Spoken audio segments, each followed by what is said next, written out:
Tonight I'm going to be sleeping to the most hauntingly beautiful album I have ever heard. Hold on, I'll explain. Close your eyes. Now imagine your favorite song, or your favorite animal.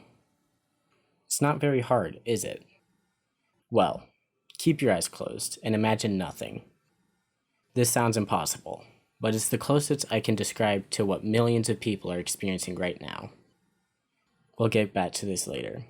In 2016, Leyland Kirby, under the alias The Caretaker, started work on the album Everywhere at the End of Time, a musical depiction of the 7 stages of dementia. In each stage of the album, the music gets progressively distorted and unrecognizable, which mirrors dementia, in which each stage is a step into the long decline towards defeat. Okay, so the time is 11:21, and I'm gonna be going to bed listening to Everywhere at the End of Time. Now, I had originally gotten this idea from a friend who had done it before, and he had the craziest dream. Well, I'll let him explain it. Remember when you fell asleep to Everywhere at the End of Time? Yeah. What was the dream you had again? Wow, it was like my window. Everything is sepia the right word? Everything was kind of washed out with a brownish, like, tan color. It was like in the dream. I was looking at at my window, and everything was in like the sepia type shade. And then nothing actually happened, but I got like the impression of what was behind the window, and it was like this like spider kind of thing, big and lanky, I guess, with like a human face on it, except all the skin was peeled off the face and most muscle too. And you felt like you saw it, but you didn't actually see it. Well, no, I definitely didn't see it, but I just knew it was on the other side. Weird. I'm like, this thing's out there, and I'm terrified. Okay, time to go to bed. See you on the other side.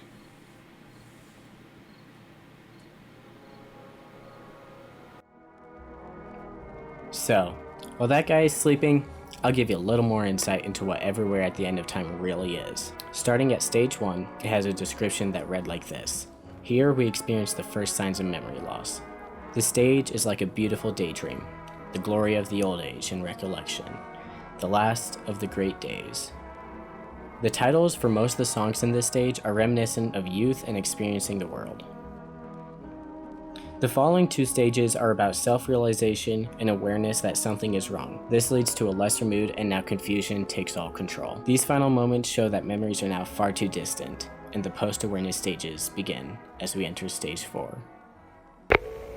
So I'm actually expecting the first few hours to be sort of relaxing, but it's about when stage 4 hits that I'm scared for, and my subconscious is gonna go crazy. Post-awareness, where serenity and the ability to recall singular memories gives way to confusion and horror. It's the beginning of an eventual process where all memories begin to become more fluid through entanglements, repetition, and rupture. Or in layman's terms, not a good time. These following 3 stages include tracks that will endure utter panic and horror.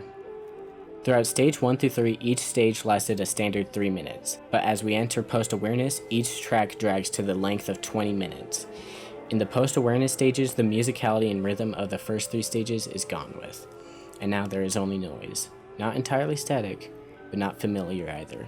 Just noise.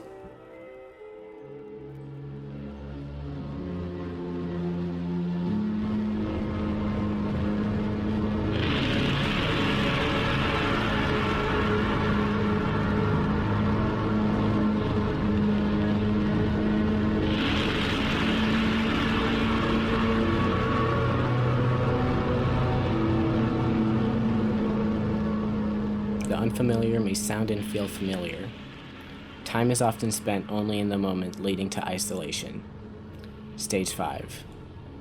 The horrors of 4 grow exponentially, and the only way out is forward. Post-awareness stage 6 is without description. 01. A confusion so thick you forget forgetting. P1. A brutal bliss beyond this empty defeat. Q1. Long decline is over. R1. Place in the world fades away. These are the names of the tracks in Stage 6. Close your eyes again.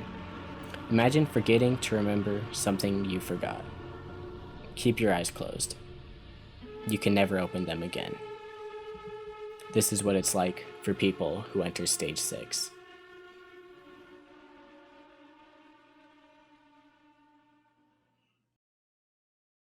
Stage 6 may be the calmest of the post-awareness stages. The long decline is truly over. By the end of Stage 6, the static of Stage 5 turns to angels. Choral music fills the void, and as you leave the world, a minute of silence stays behind, dedicated to your lifetime of experiences and your forgotten reminiscence.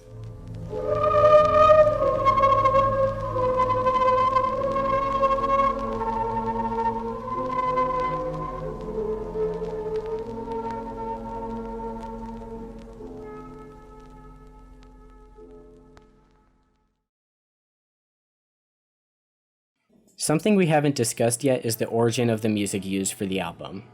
Everywhere at the End of Time samples ballroom music from the 1920s to 1940s, the original songs of which were uplifting and jazzy, but through the mutilation of the Caretaker, now have completely different connotations.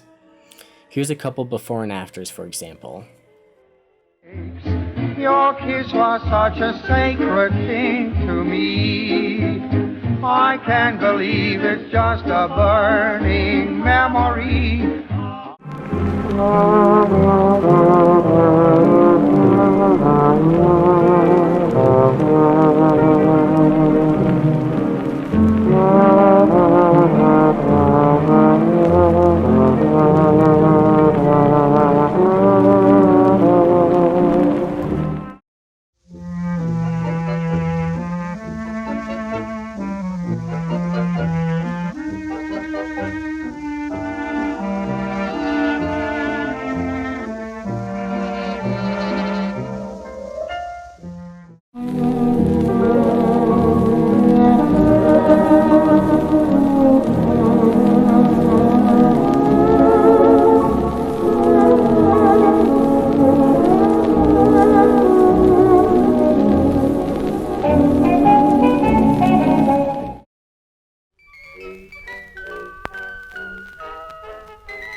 These are all really good examples of how context and a little bit of modulation can completely change something, whether for good or for bad.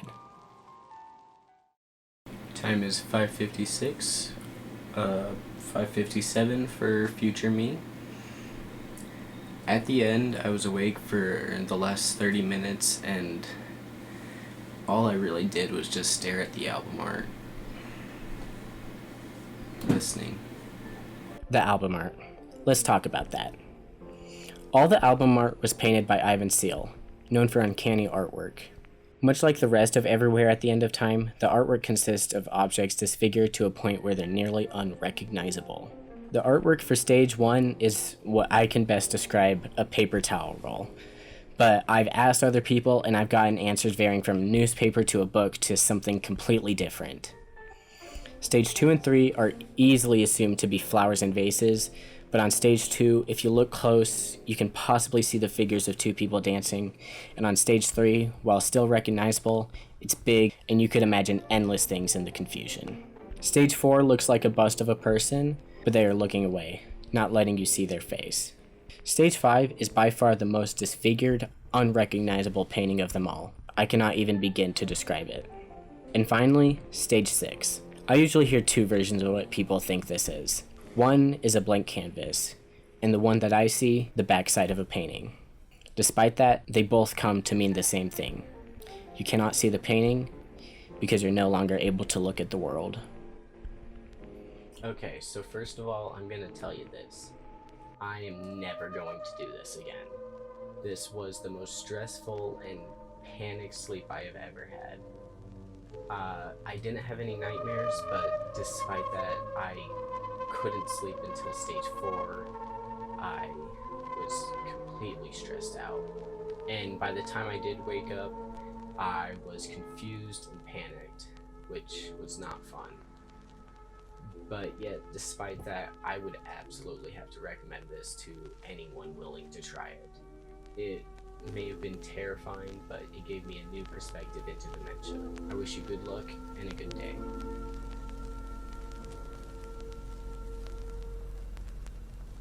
Okay, I'm gonna need a real de-stressor after that one.